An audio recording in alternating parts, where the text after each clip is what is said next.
public service notice that this meeting is being recorded? Priscilla's audio isn't working. Nope, you just have to, each person has to mute or unmute yourself. You can mute yourself in the bottom corner. Typically, each screen is different. You'll see the little microphone. Just hit that to mute or unmute yourself.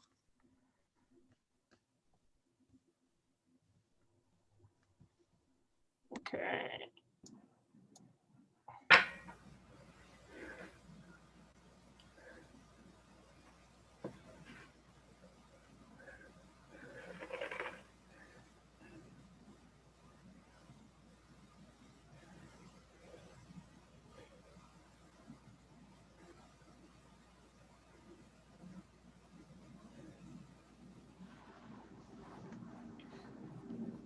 Jay, did you figure out Priscilla with her phone?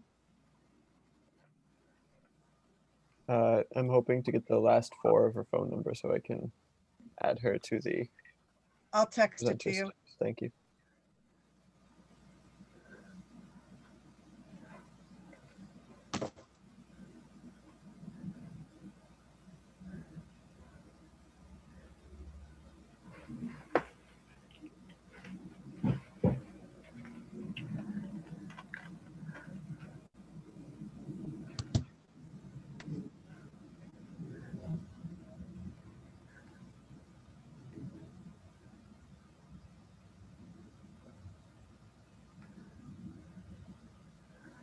All right, we got China.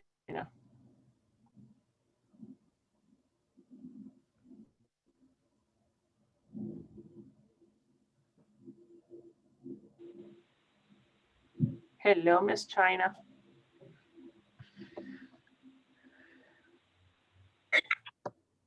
Hello, I everyone. see you and I hear you. Excellent. All right, Priscilla, did you join? Can you hear me? Yes, I can. All right, ready to roll. Excellent. Yay, Okay. thank you. Thank you for your patience, everyone. All right, thank you. All right, so welcome to the Fellows Trustee meeting. We're gathered here after a long time of not, so I'm so happy to see you all. So Pamela, can we start with a roll call, please? Yes, just noting for the record, I do note that all members are present on the screen. But if I may, for voting members, Arana Ortiz, Present. Foley, Present. Midian, Shay, Jay. Yep, Shay, yep. Sarah Ann Shaw, I'm not sure. Yes. If you're, yes, she's, and Ms. Tyler. Wait a minute. Question. Yeah. Are we in our meeting with Hold on a second. Hold on, China, are you present? Yes, I'm here. she is present, but in our meeting with David Leonard, China is already has a seat as representative, so she doesn't have, I mean, she doesn't have a vote. No, that would be an ex officio moment, and that's, we're going to get into that as we go into, Evelyn has that on the agenda. We can clarify that. Mhm. If I got it correctly. And then we have Alan on the phone, right? I mean, she can't, okay, because I'll be interested because she can't have both seats. Correct. Correct. And we're working on- talking about, yeah, we'll talk about that. And then did you call Alan? Alan is a She's not a advisor. voter. He's not a non-voting, he's just a participant. Okay, got it. All right, let's go. All right, so the first item on the agenda, it's exactly that. So I had one of the things that we want to do, we're taking a look at the committees and their charters and sort of, making sure that kind of take a close look at them. And then we want to talk about on our next meeting, kind of take a look at the charter, making sure that, do we want to make any revisions? We've been working together in this committee for quite some time now. And then just take a look at the charter and see, do we need to rephrase it, change it, or do we want to leave it as it is?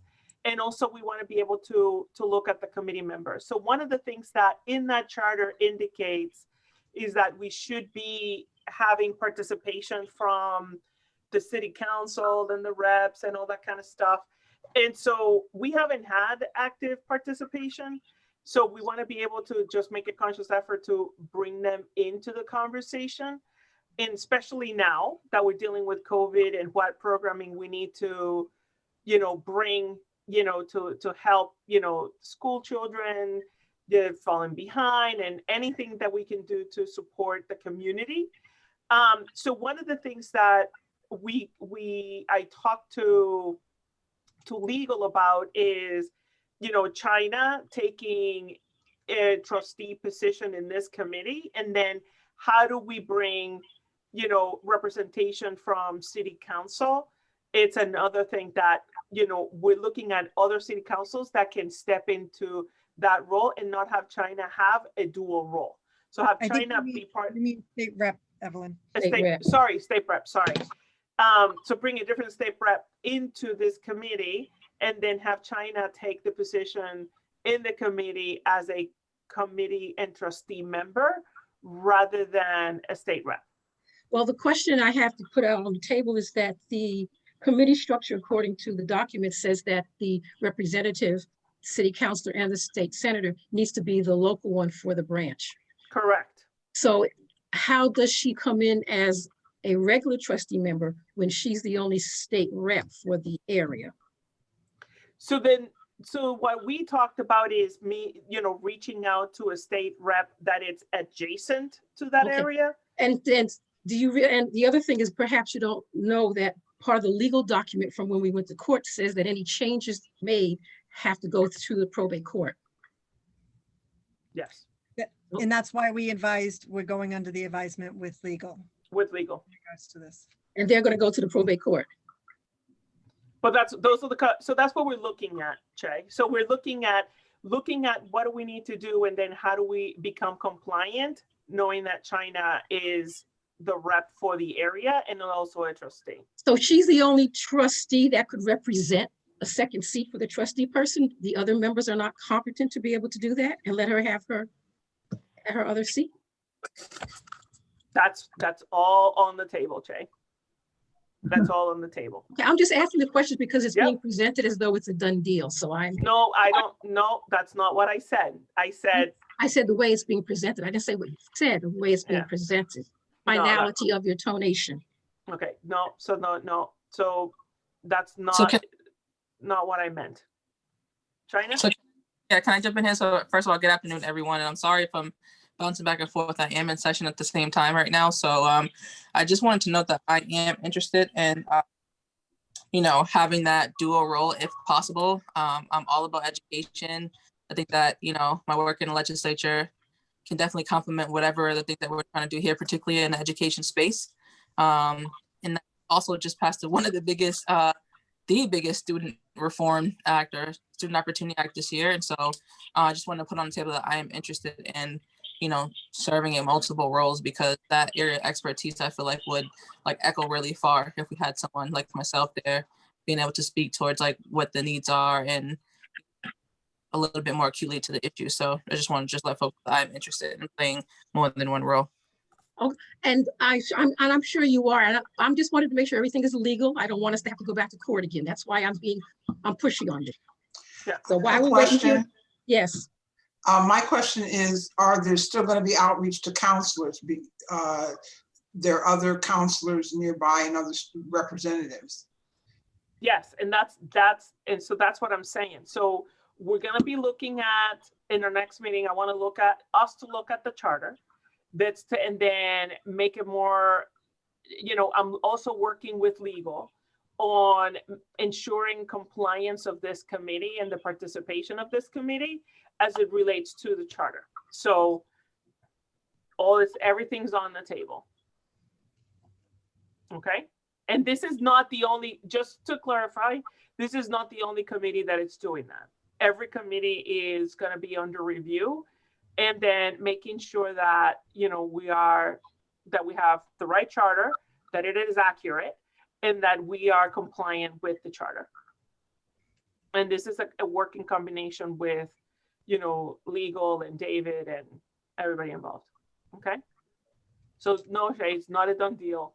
We're just starting the work that's going to happen this coming year, and you, of course, all be involved in the work. Okay. All right. Next item on the agenda is the approval of the minutes from Actually, September. Evelyn, can Sure. you just introduce Diana to the group? Oh, yeah, sorry. Oh, Diana, I'm sorry. So Diana joined us, and she's going to be stepping in for Pete Coco. Correct, Diana? For whom? Yes. For Pete. Yes, I'm the new Pete. So I'm really excited about being part of the committee here, or this meeting. And I'm the assistant manager for 7 libraries, including the Roxbury branch. So it's nice to meet all of you, and however I can be of service to this committee, please let me know.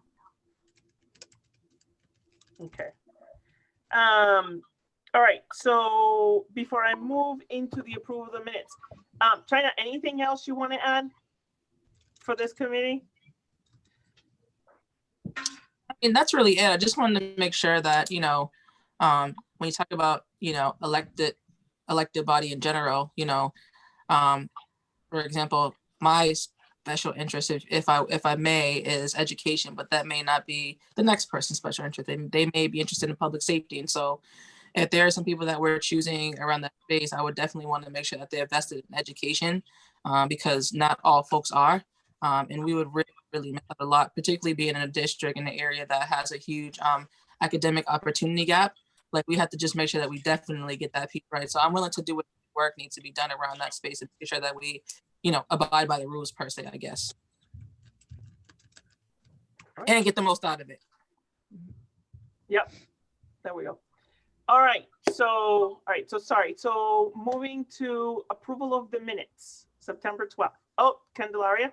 Yeah, there's there's a mistake and a misstatement in the minutes.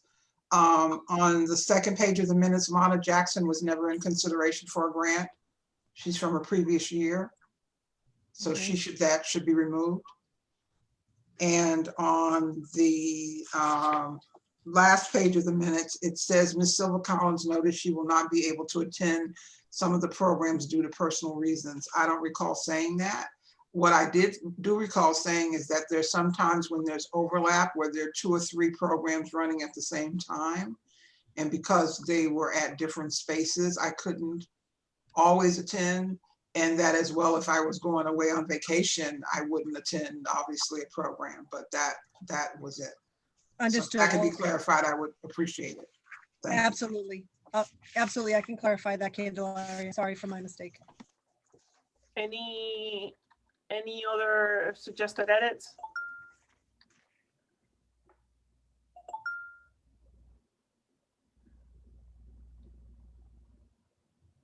No?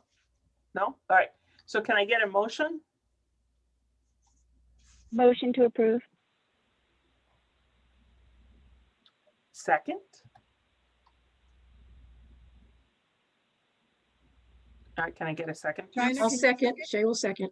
All right, and all in favor? Do we need a roll call, right, Pamela? You can do it. It's okay. Go ahead. You can do it. It's the only vote. The only vote? Aye. That's it, right? Yes, if all of the committee members could take a vote, though, if you could just say it for the Oh, record. can we say, hey, can I please get a vote? Aye. Aye. Okay. Aye. Aye. Thank you. Okay. Okay. Priscilla, you're on the docket. Update on Roxbury branch. So I'm very excited that I was at least able to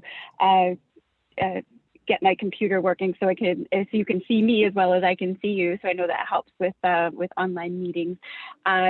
We were very excited to have the staff return to the branch to get set up and do all of the, after being out for, so long, there was a lot of collection work that is, pretty typical for when we reopen branches.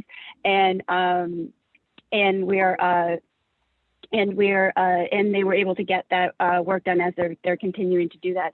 So on October 26th, we were able to start holds pickup, and that means that patrons can place holds on materials online, and then also the staff can answer questions. They're answering phones all day, and they've been doing a really great job in the last few months to be serving the community in this way. And I also want to note that this is how all of our branches are open right now. So this is actually in step with the way we're, we have holds pick up at all of our locations, and it is from it's from 2 to 6 Monday through Thursday, and 1 to 4 on Fridays. And the public has been very excited to have this service returned. All right. Any questions? How is this information, this is Sarah Ann, how have we put the community information about what's going on? Have we done that, or is it still to be done, or what? It's ongoing. That's an excellent question, Sarah. And it's ongoing. It's a mixture of what before we opened, we did run the ad and the banner, and the staff have been doing a great job sort of using their outreach and their contacts to let the community know. With all of our locations in Roxbury included, we know that we can always do more, and in getting the patrons to understand sort of this new way of accessing the library. Okay. Any more questions? And oh, sorry. And I want to remind all the attendees of the meeting, you can enter questions in the chat, right, Pamela? Is that what you need me to do?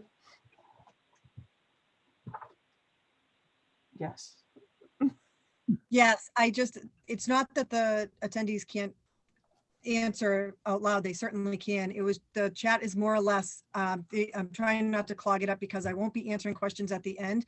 The chat is more so for if attendees of the public want to address something in public comment, they just have to write their names that they would like to participate in the public comment section so that they can ask a question, not necessarily express the question. Yep. Okay. So, all right. So any further discussions around Roxbury? Any questions for Priscilla? Yes, I have a question, Madam Chair.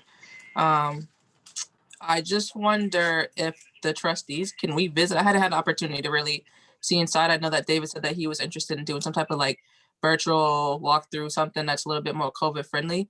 But I just wanted to know at what capacity can we drop in and visit, obviously being COVID friendly. So that is a great question. We've actually, so the process for increasing services in any of our locations is we have to put a response in with the city to request permission for tours. We put it in a few times, as things change, as numbers were getting better, and then now that we're pulling back. So we've put in a request what we wanted to do was actually start with the Friends and of course trustees and have small tours led by Alan Knight, the branch librarian of the branch, so everybody could see the branch. And as soon as the city gives us permission for that, we will start that. Unfortunately, at this time, we do not have the ability to do in-person tours. The City of Boston storytellers did actually go through and film the branch and film a tour. And as soon as that is edited and ready to go up on the city's website and ours, we will share that widely, because we really want to make sure people can see how beautiful it is, and not just as they're walking down Warren Street and peeking in. Wonderful. Thank you so much for answering my question. All right. All right, no further questions? All right, moving on. All right, so quick review. Can I get the financial report shared?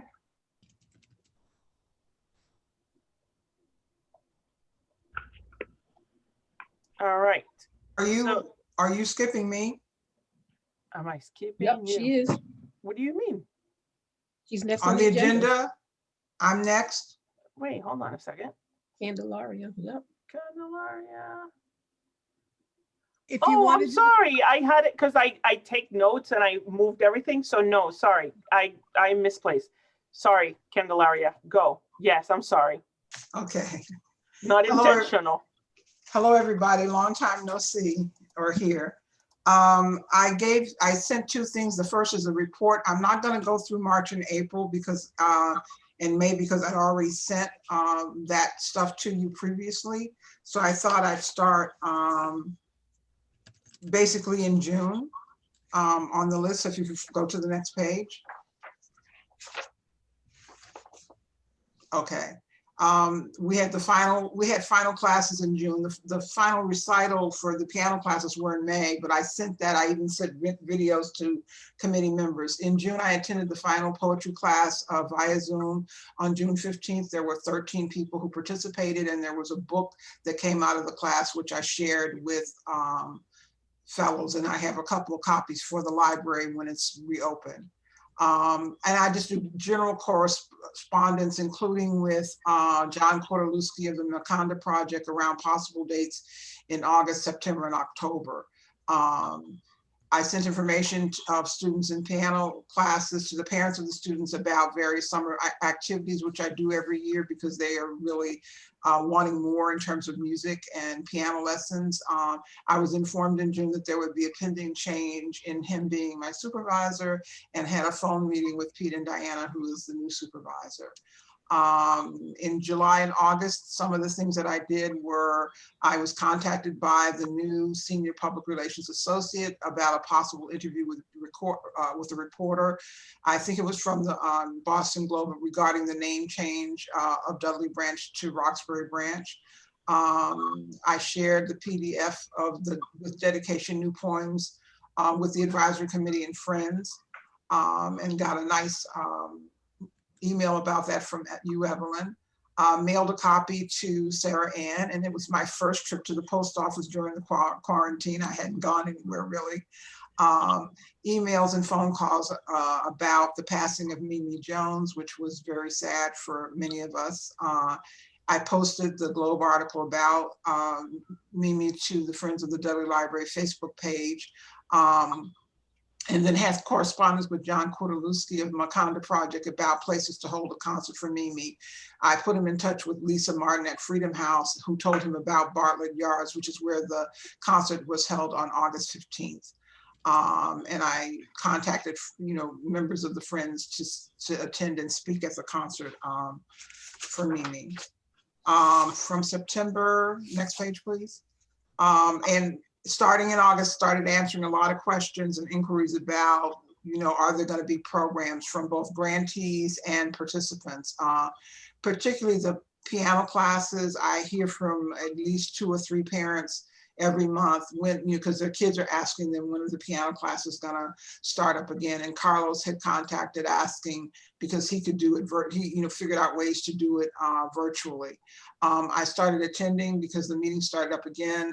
The Friends of the Dudley Roxbury Library in September. At those meetings, I always take notes as well as do a presentation of any activity I've done. I sent Alan dates of the Friends of the Dudley Library meeting, sent out information on the BPL to go at the request of Priscilla. So when I sent it out not only to the fellows, but to Friends of the Dudley Library, but also to members of the public who have attended events. I have databases of various people's addresses. I changed the photo of the branch on the Friends of the Dudley Library Facebook page so that it looked current. We had a couple of friends who sent me pictures who'd walked by and were able to take photos.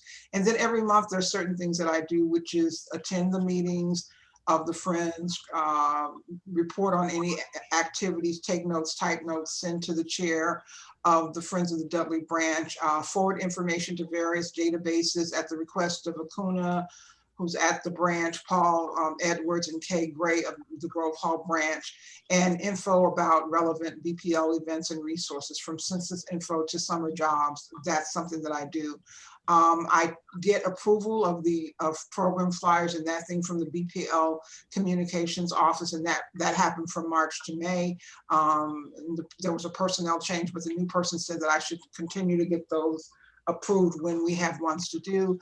And I just, do all those kinds of things, distribute flyers or whatever kinds of things that need to be done.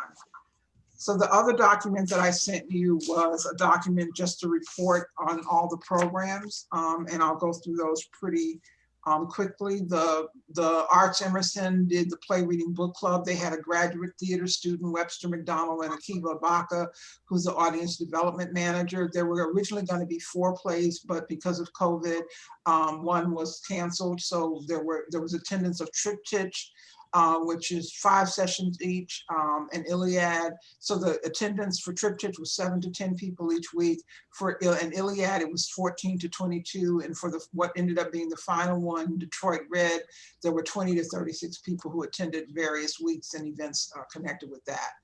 The Bach Center did the Youth Arts for Social Change Conference that was held in February. It was a single days event at Hibernian Hall and 75 people attended. Haley House did cooking classes for families. There originally was going to be 2 series and 1 standalone session. It ended up being 1 series with 4 sessions because of timing of the vaccine. Joel McCall did Tracing Our Roots. He did 1 series, 4 sessions. 15 to 25 people were in attendance at those sessions. How to use your smartphone. We only got to do 1 session of the series, which was held on the 10th of March, because after that, everything changed. So it had to be canceled. And unfortunately, people were just getting into their smartphones and would have been able to do Zoom had they had at least another session, but they hadn't. So we were not able to do a virtual session of that. We did do a virtual, or he did do a virtual session of a genealogy boot camp on March 21st, and that went from 10 in the morning to 3:30 in the afternoon. Next page, please. There were 20 people in attendance there. The Maconda Project was originally supposed to have 2 concerts. One was held on November 2nd, and there were 171 people. And the second was going to be held. So we don't know when it will be held, but I just put the figures in for Mimi, the concert for Mimi Jones that was held in Bartlett Yard, and there were about 40 people in attendance on August 15th. The piano classes ran from November of 2019 to May of 2020. They were held on Saturdays except for vacations. The final recital and some of the final practice classes were held virtually. There were 20 students who performed in the recital, plus I couldn't count the families and friends who attended, but there were quite a few of them. The mindfulness-based stress reduction class, there was 1 series that was held, 5 sections, and 1 was canceled because of those sessions was canceled because of snow, excuse my typo. There were 9 to 13 attendance of that, and they were also had an orientation and an intro session. Aaron Devine did With Dedication writing poems to and for other people. There were 10 to 15 people in attendance. It ran from May until June. There were 5 sessions. A publication of participants was created, and we had 1 person who came to all the sessions, but decided not to have any of the poems that she had written during the session printed for some reason. So the book doesn't represent everybody, but it represents mostly everybody.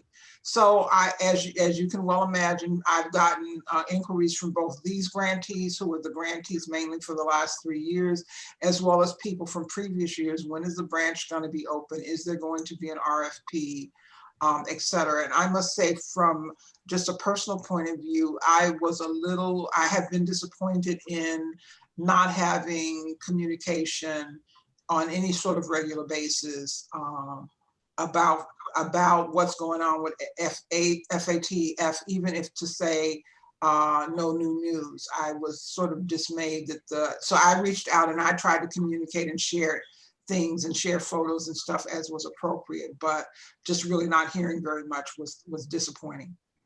But I'm ready to see whenever we can. I know we're all ready to see when we can be together in real time. That's the mystery now, as we have the vaccines roll out and see, what happens. Thank you.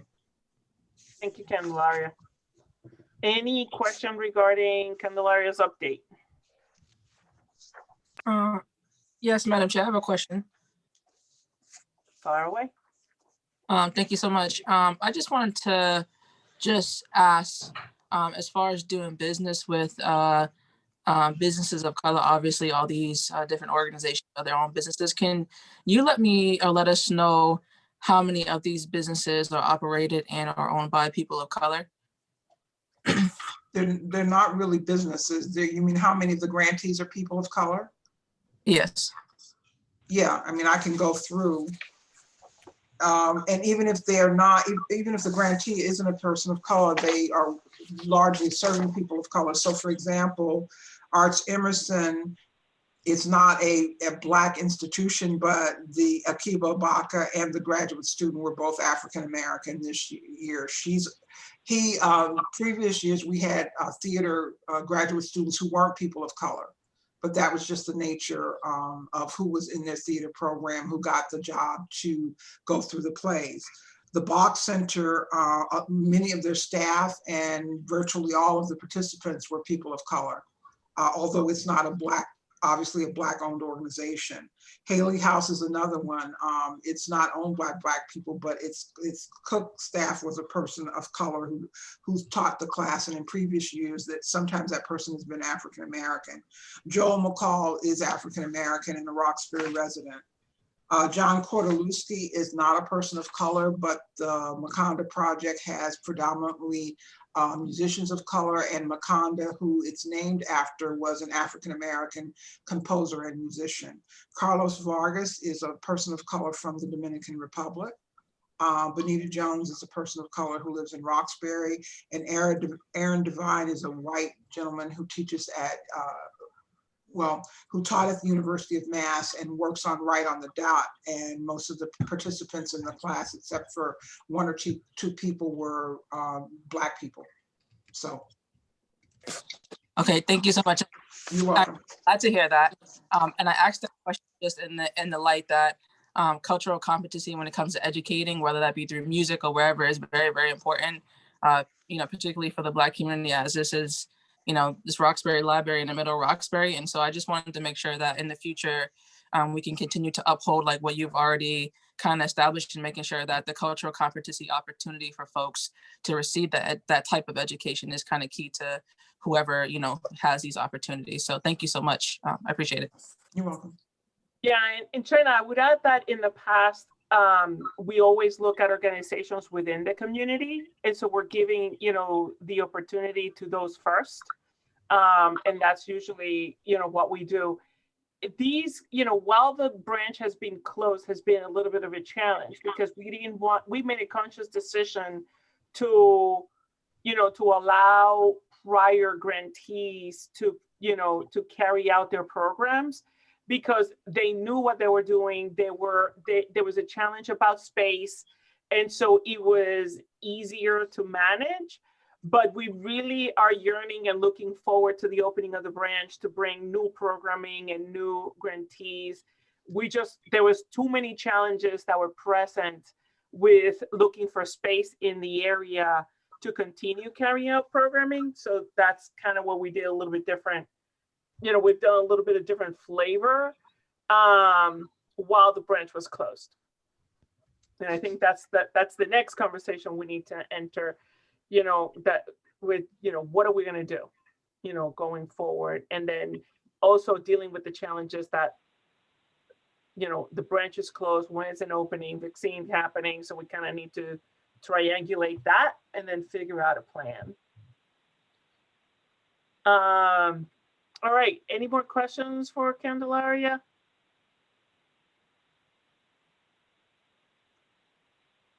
And Candelaria, that's sort of, I take it to heart, your feedback about not getting any communications. It was hard because it was, it's like, okay, branch is closed, like what's happening? We don't know everything, and everybody's just dealing with their own stuff. So yes, could we have communicated better? I'm going to admit to that. So we'll take that to note going forward. So I appreciate your candidness and the feedback. All right. Anything else on that? Next item, can we get the financial report? So because we haven't had that much programming, we're going to have, you know, we haven't distributed a lot of money. So we started, you know, here's the beginning of the fund balance.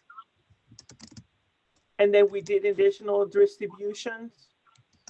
And so because we haven't made, you know, we haven't had much activity, that's just going to carry forward to this year. Okay. So the ending balance at this moment is 152,000, which is available to us for programming in the upcoming, you know, the end of this year, and then it will carry forward into the next year. Okay. All right. So now the meat of this meeting. What are we going to do next? So I'm going to open up the floor. Thoughts, ideas.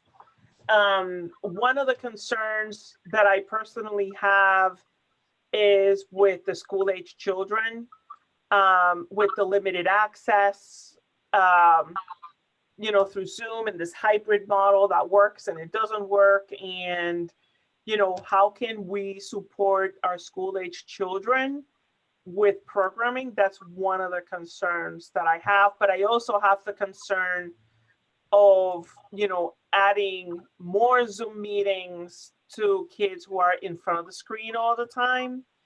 So one of the thoughts that, and I wanted to get a sense from the committee is, and actually Priscilla, can I ask you this?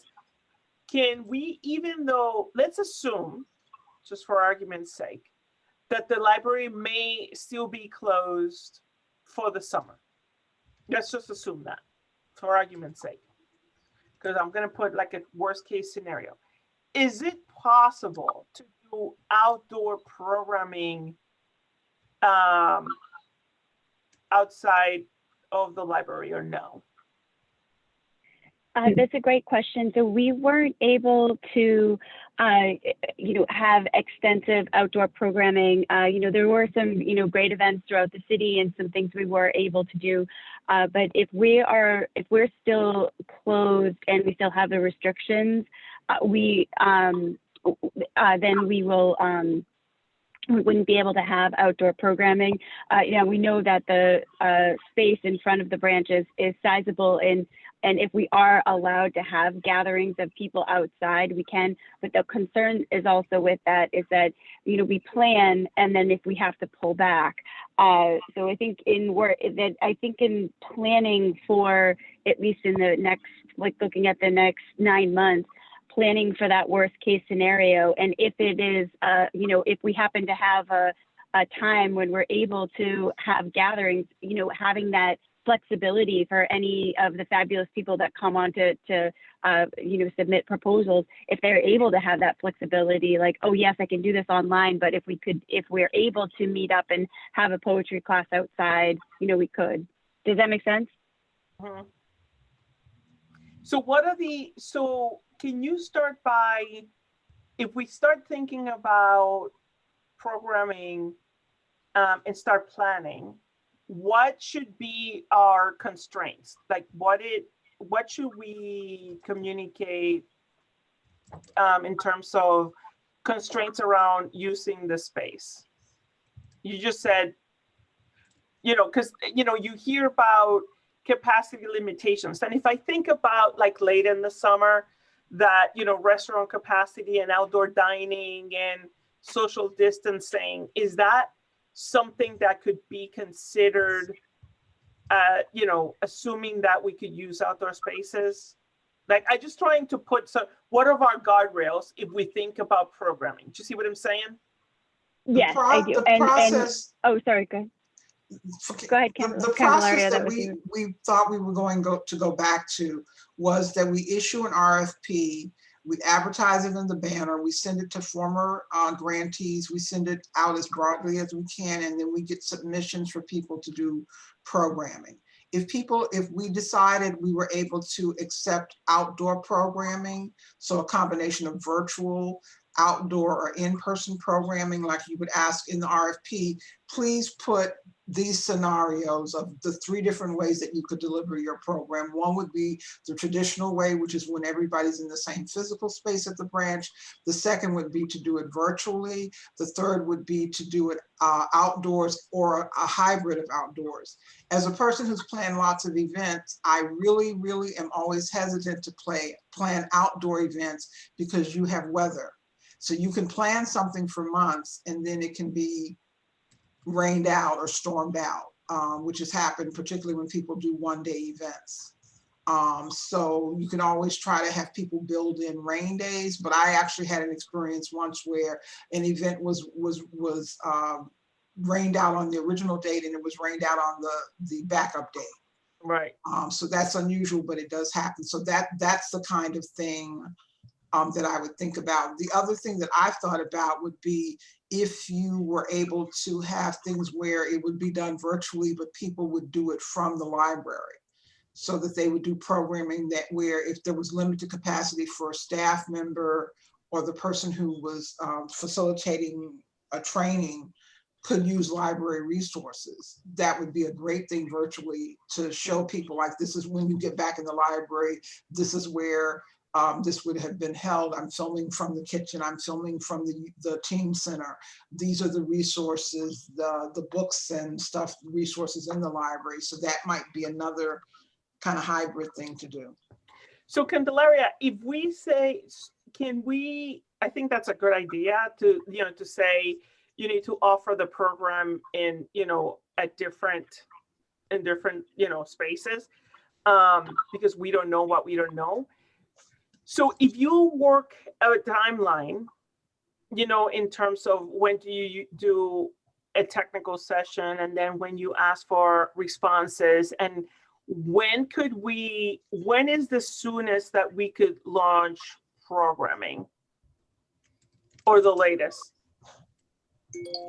And I don't want that question to be, well, we can do that in a couple of months. No, I think it's going to take time. So just be realistic in terms of. It's really about a 2.5 to 3 month turnaround between when you issue an RFP and when you get them back. Mm-hmm. And then it takes us about, depending on how many you get back, it can take you anywhere from 2 to 4 weeks to read them, have the vote on them. So, I would do an actual timeline once I'm given the go ahead that this is what to be done, but that's the kind of time that it takes. And this is added on a little bit. So I'd say at least 3 months for the turnaround, because we have to agree on the language that we're going to use, that it's clear. Mm-hmm. We have to get it out to people. We have to do at least a technical assistance session, and then, talk with the librarians about capacity, desires, all of that. So you're talking at least 3 months just to get the proposals back, and then add about 4 weeks on for us to read them and then meet and grant.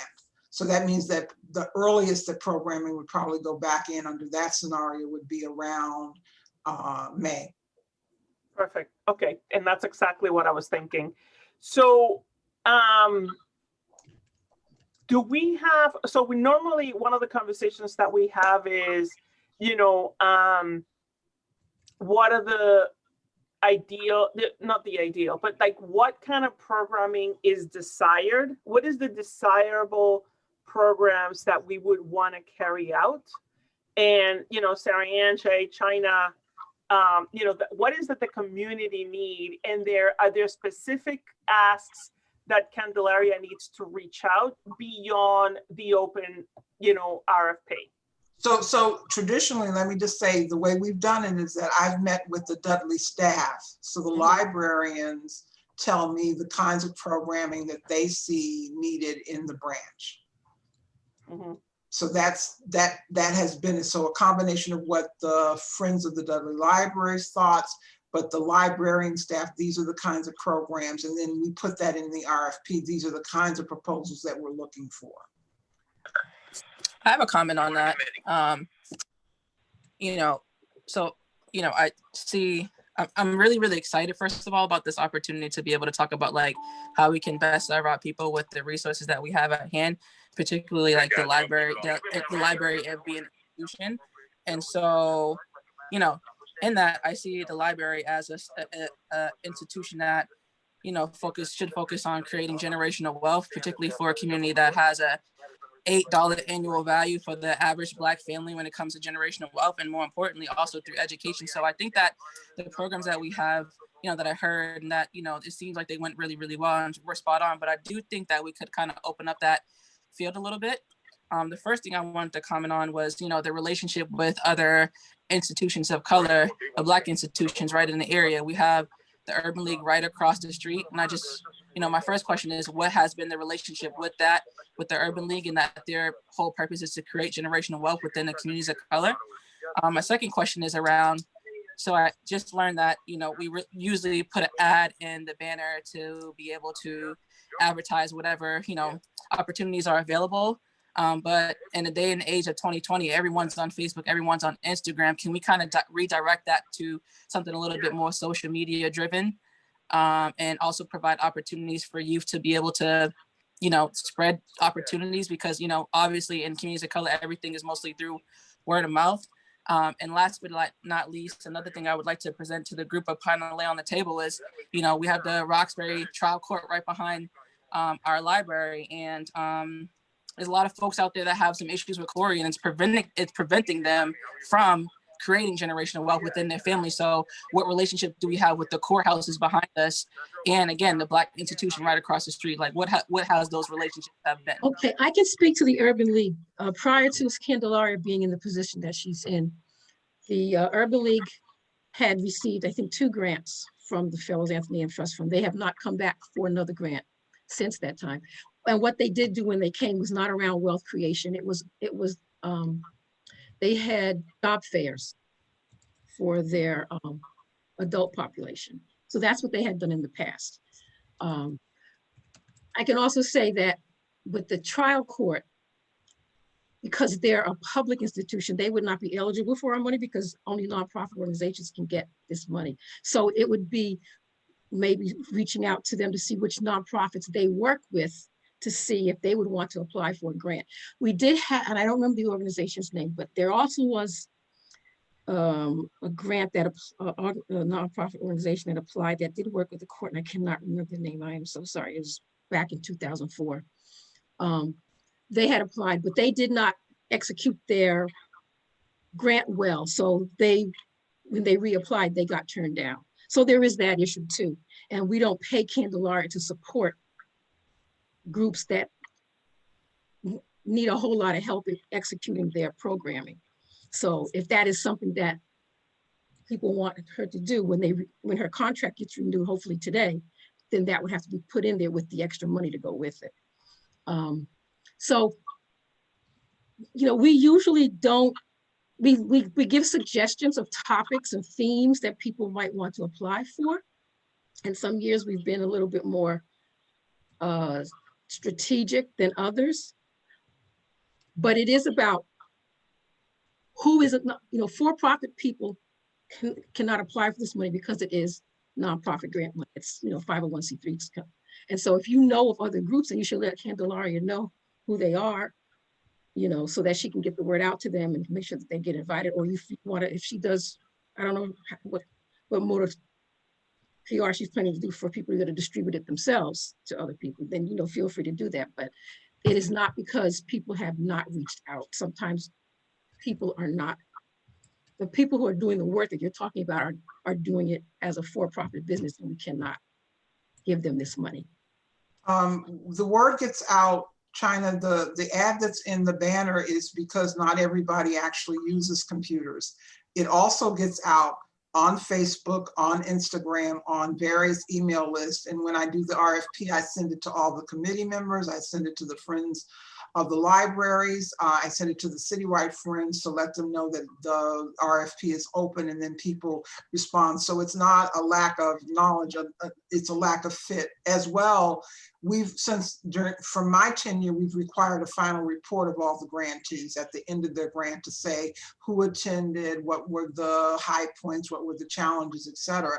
And there's some people that have not been invited back because sometimes even though they have a really good program plan, they were never able to get people into the program after a few years of trying. And I always help people with marketing, and after we've selected the grants, we have an orientation for all the grantees about things they can do to market their programs, how to let me know what the timeline is for getting flyers that are sent out electronically, et cetera. So it's a lot of things. And also I would just say in the past, the directive from the librarians and from the committee members on the Friends has been very much education and cultural events. That was the theme. So we've done everything from literacy to sewing skills, to piano lessons, to concerts and poetry. So it's all sort of been in that family. There was GED training, and now HiSET training. There was math literacy. There used to be a program called Weight House that got funding to do programs like that. So there've been lots and lots of different things. There's African Study Group that had met for a long time. And as well, I observe programs. So I usually see every program that runs more than once. I see them more than once. And sometimes some programs I come to every single session that they do. Some I do 2 or 3 sessions, and 2 of those are always drop-in where they don't know that I'm coming, just to make sure that people are doing what they say they're doing and that people are participating. Thank you. I appreciate that. Definitely answered my questions. I definitely first want to say that I agree with Evelyn on that we need to be focusing on closing the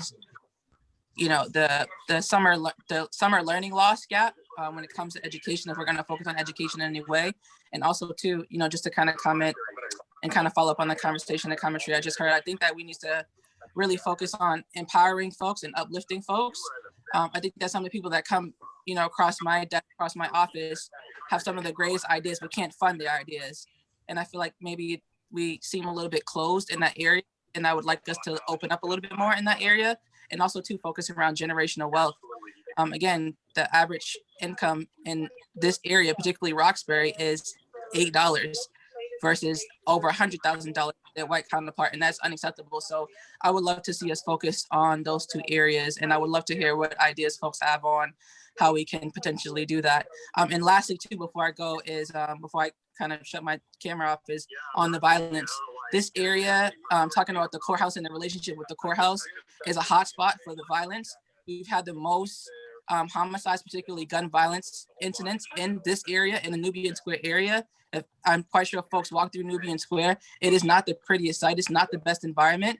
And I'm really, really concerned about that. So I would love to see us take a little bit more of an effort to build a partnership with the court. I do understand that we cannot give funding as them being a public entity, but there is a program within the court that focuses around Black and Latino people, a special session called the Choice Session. And I would love to see us do a little bit more work around driving folks to the library, because it seems like we really focus on the people that already come into the library, or you have to actually make the effort to come into the library on your own. But if folks really need that help, they probably would be less likely to come to the library to be able to receive those services. So I would like to see us open up and kind of grab more people to kind of, create our traffic flow once COVID, ends. So thank you so much to Candelaria, and Shay. Did I say that correctly? Yes, you did. Gotcha. Thank you. I appreciate it. You did. So, China, I think it would be good if you can send Candelaria organizations that we could reach out to. We've done that in the past. For example, we've reached out to 826 Boston, Grub Street, so a number of other organizations. Sometimes they agree to submit a proposal and sometimes they decline. But, we'll be happy, if you have some names in mind of organizations that you're familiar with that we should reach out, send us our way, because, Candelaria, when she does the notice, she could send it to them too. Wonderful. And I would like to hear what Miss Sarah Ann Shaw has to say about that also, and just a lot of the work that she has done around, you know, really having her ear to the ground in the Roxbury neighborhood. What do you think about that?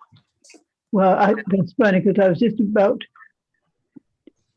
getting ready to say that we really need to make sure that we are hearing people when they want to know about the library and what you say. I mean, I cannot tell you how many people stop me, have spoken and said, well, what's happening? When's the library open? What's it happening? You know, and they're not getting any feel of what the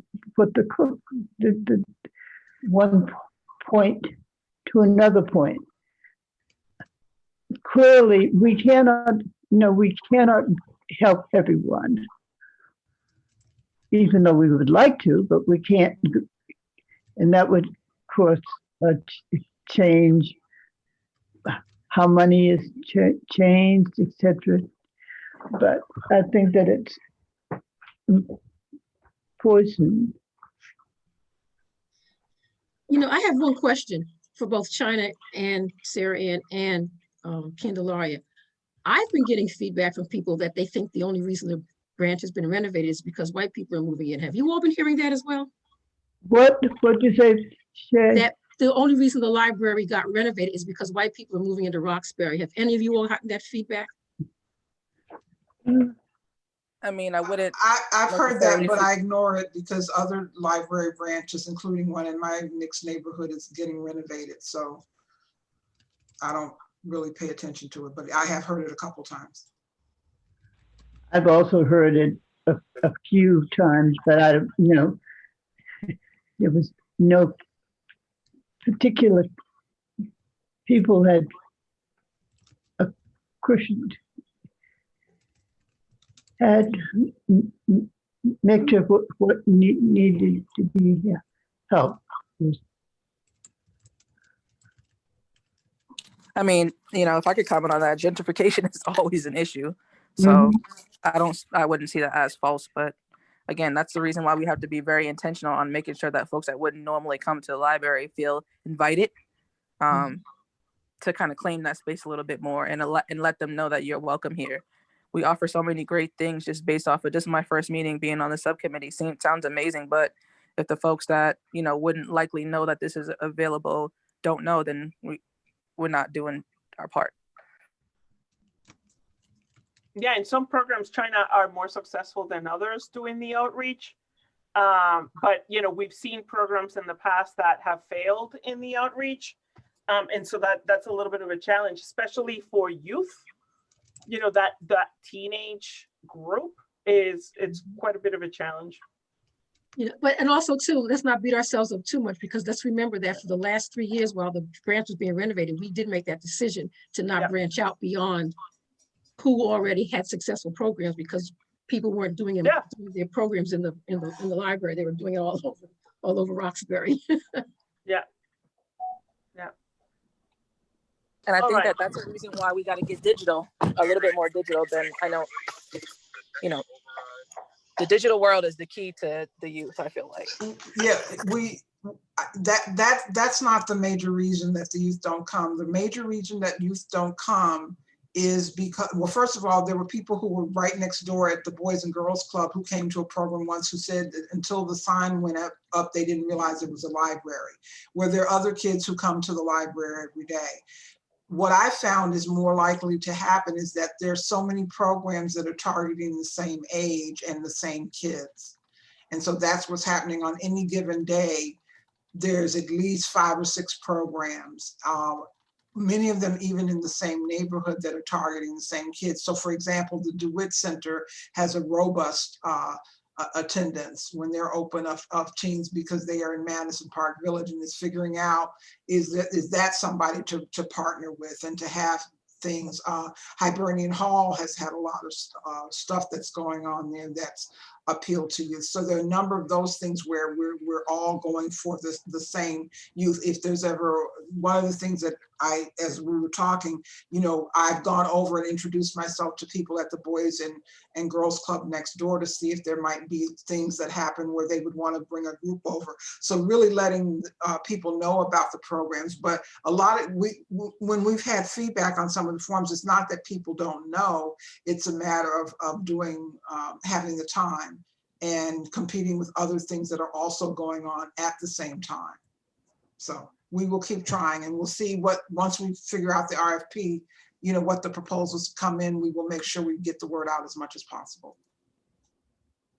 All right. I have a question on that then, when it comes to delivery. So in the business world, they kind of call it joint venture partnering. And it seems like that age group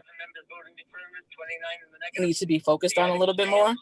So is there an opportunity for pipeline building where, specifically for Candelaria, can you kind of joint venture partner, not exactly when it comes to, you know, the business part of it, but with youth of the community to be able to kind of get the word out and make these things happen, and kind of get more, a little bit more acutely on what exactly it is that we need, or what type of programs are out there kind of missing, or what voids need to be filled?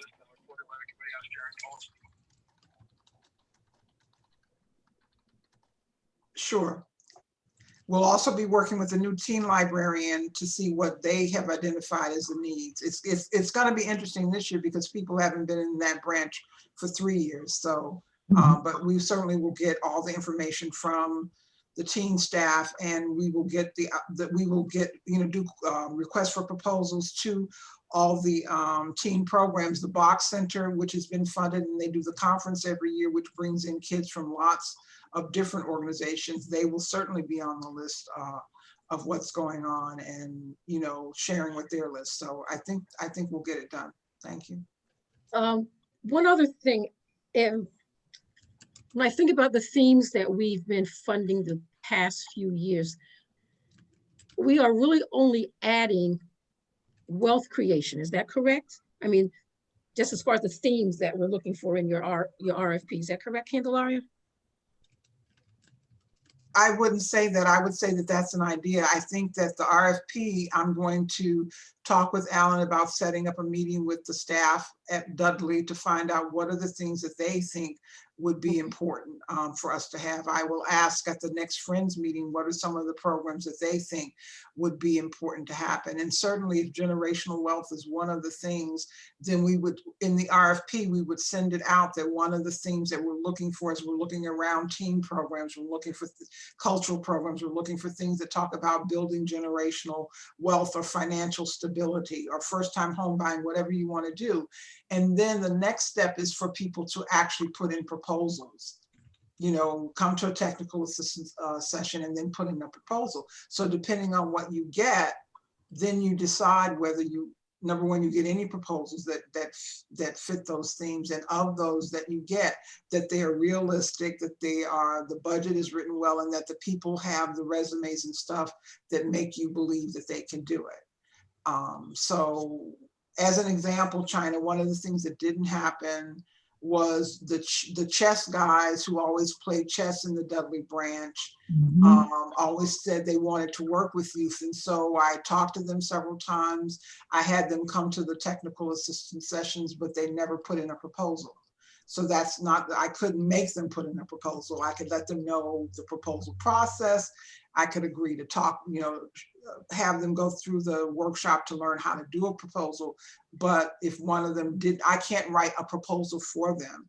The reason you can't write proposals for other people is that if you write something that people agree to, that doesn't mean that they have the ability or the commitment to do it. And so it's always, we have to throw it out there, what we're looking for, and then let people come and apply for it with the technical assistance on what makes the grants, how to do a grant. I do that. Okay. I'm concerned about that a little bit because it seems like it's like handicapping people. If we know that generational wealth, which we know $8 on average here in Roxbury, and when it comes to a family average household income, is a fact. But then we're saying, hey, we're going to put we're going to put out an RFP, but we're not going to help you apply to RP. And it might be the best program It might be exactly what people need. It might be Joe Schmo from Warren Street has a great idea, but if we're not No, helping China, them- that's not at all what I've said. And what I think is maybe we should have this conversation Wait, hold on. at Can a I finish different my point time. though? Hold I on. have given technical assistance sessions. We Okay. do it before every RFP is ever issued. This is how you walk through each question. These are samples of how you answer the questions, that kind of thing. So that's not the issue. Sometimes even when people realize it's more work than I want to do, or that particular group just isn't ready, which is why we try to reach out so that we can get several proposals in all the different categories. And then you can pick the one that you think is most realistically going to happen. But it's not that people are not. I even had one woman who said she was going to do a proposal who called me, and I coached her privately, and she still ultimately ended up not deciding to do the proposal. So I don't think it's not knowing how to do proposals if they're willing to come to to sessions. That's the thing, is we can't not have the sessions, and so we do that. So we can talk more about your ideas about that. I just, that's just not true. Okay, so I just Thank you. thank you for that. But I want to finish my point, and my point was that what could we do to make sure that we're helping enable people to participate in with the library, and a little bit more. That's the bottom line there. And again, folks are not going to be ready. They may not have the expertise to put in a proper application for the RFPs. We see those every day when it comes to legislature. Folks that have great programs, but they can't write a grant. They don't have a grant writer. You know, I said it earlier in the beginning, to and I'm help gonna support that. say it again, is that given what Candelara's contract has been, if we decide we want her to include that, we have to pay her more money. And so that's a different conversation, because it is about dollars and cents. Okay. You can't Well, expect her to- again, I'm definitely in support of making sure that we empower people and support them to kind of get them to where they need to be powerful enough to, receive these opportunities, because they're great opportunities. No, I agree with you, but I'm just saying so I that for her to do that, we want to make sure she gets more. We want to make sure we pay her more. That's all. So I mean, I'm not saying I disagree with what you're trying to move forward. I'm just saying for her to do any more work, we need to give her, because she's already doing more than what we pay her. So Finally, I'm not debating that. I just wanted to make No. sure that, we're doing as much as we can to make sure that folks, like, again, creating generational wealth. That's what I'm trying to say.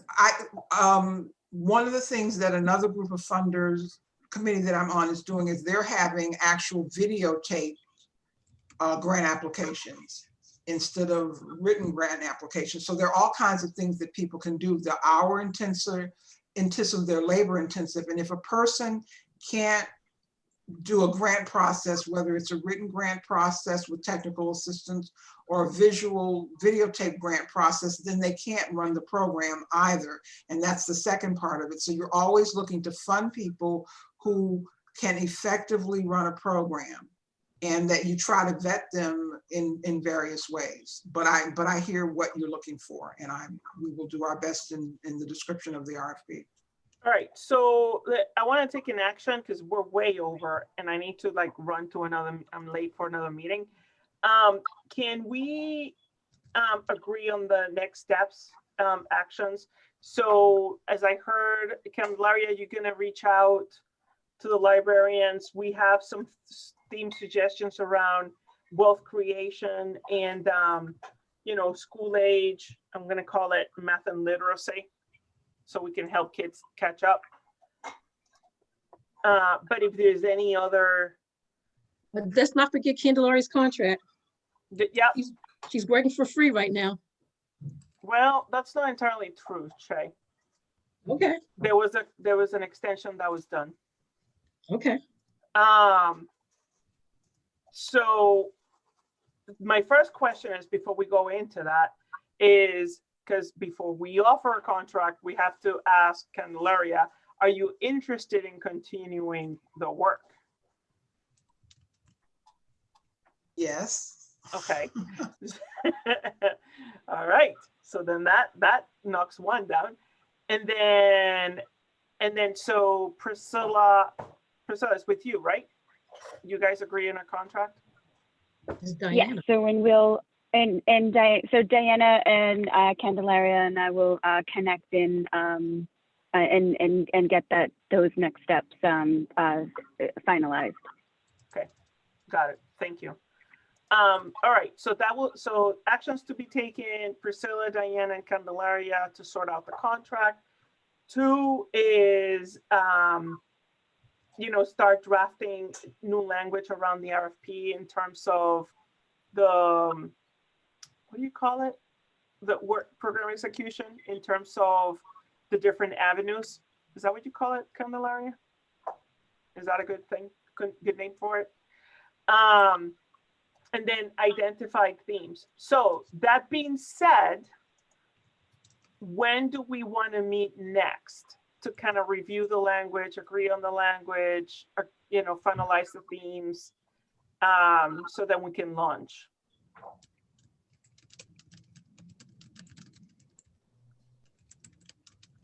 And Candelaria, I'm going to look at you. When do you want to be? Candelaria had said it's going to take 4 months. Yeah. It's 4 months to execute, to final programming, right? So that's what I'm asking. I'm just asking, when do we want to meet next? So we can review the language, the themes, and then so she can then put the timeline together. I would Because we're say kind of off by, cycle right now. That's why we're kind of off cycle. So that's why I'm asking the question. I'd say late February. Late February. Got it.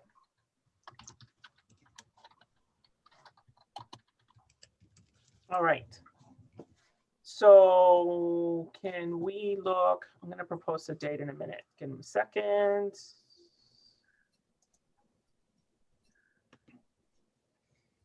All right. Do we want to? So late February would be the week of the 22nd. Is that school? I don't know. Is that school break? It might be. Yeah. Priscilla will be best. So do you want to do the week of the 15th at the second to last week? Want to do it towards the tail end? Want to do Friday the 19th? School vacations, the school vacation for February is the 15th through the 19th. Okay, so 22nd, it's after that. Okay. Correct. Okay, so do we want to do,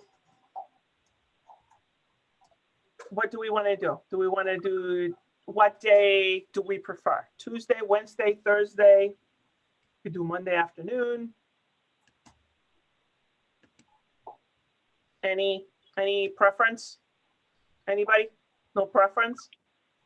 Okay, I'm gonna go with,